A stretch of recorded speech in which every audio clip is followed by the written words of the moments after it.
Hi everyone. In today's tutorial video, we will show you how to recover your Excel files in 3 steps. Works for the unsaved, lost, or permanently deleted Excel files.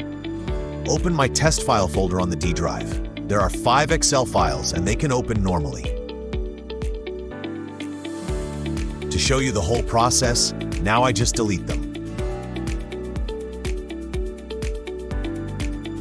Go to the recycle bin. Right-click to permanently delete the 5 Excel files.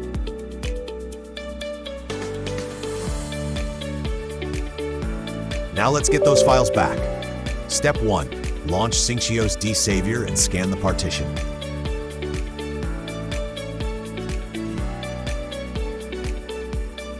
Step 2.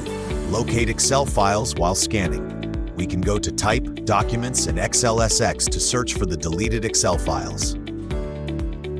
Choose the Excel files we want to recover by file name, size, path, etc.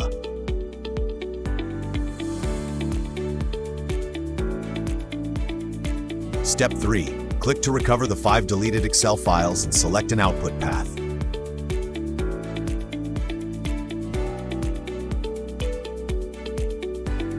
Wait a few seconds. The recovery is successful. Now we can open the output path and check if all 5 Excel files are recovered. Open the files and we can see that they are recovered safely and sound. That's it. If you have unsaved, lost, or deleted Excel files, try Syncios Savior to easily get your files back. Besides files, it can also recover your photos, videos, archives, apps, and more. Thanks for watching.